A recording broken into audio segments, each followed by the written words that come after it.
আসসালামু আলাইকুম। আজকে আমরা জিপসাম ইউজ করে কিছু প্রোডাক্টস তৈরি করব। অ্যাজ ইউ ক্যান সি আমরা গ্রিন কালারের পিডিটিন ইউজ করছি। জিপসাম মিক্সের রেশিওটা হচ্ছে 2:1, মানে 2 কাপ পানি জিপসাম পাউডার ইউজ করে আমরা সেটাতে জাস্ট 1 কাপ পানি ইউজ করব। তো আপনারা দেখতে পাচ্ছেন আমরা জিপসাম মিক্সটা যখন মোল্ডে ঢালছি তখন কিছুক্ষণ পরপর আমরা একটু ট্যাপ করে নিচ্ছি।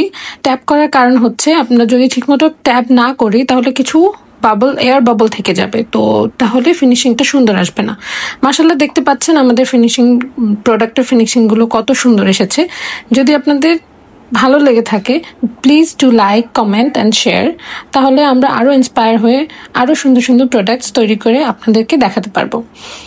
জিপসাম ইউজ করার ক্ষেত্রে আপনার একটু খেয়াল রাখবেন যেন এই পাউডারগুলো আপনাদের ইনহেল না হয়, কারণ সব কিছুরই একটা সাইড এফেক্টস থাকে। তো আমাদের উচিত প্রপার মেজারমেন্টস নিয়ে তারপরে এই কাজগুলো করা। এটা খুবই ইজি তৈরি করা, আপনারা দেখতে পাচ্ছেন উইদাউট ইউজিং এনি সিলার এটা কত সুন্দর আসছে, এটা ফিনিশিং কত ভালো আসছে, এমনিতেই কত গ্লসি দেখা যাচ্ছে, কালারটাও খুব সুন্দর এসেছে মাশাআল্লাহ। আমাদের এটা তৈরি করার তেমন কোনো আইডিয়া ছিল না, বরাবর ইউটিউবের সাহায্য নিয়ে বিভিন্ন ভিডিওস দেখে আমরা এই প্রোডাক্টসগুলো তৈরি করেছি। আপনারাও চাইলে তৈরি করতে পারেন। Thank you. ভালো লাগলে আবারও বলবো লাইক করতে, শেয়ার করতে অ্যান্ড প্লিজ কমেন্ট করবেন। আল্লাহ হাফেজ।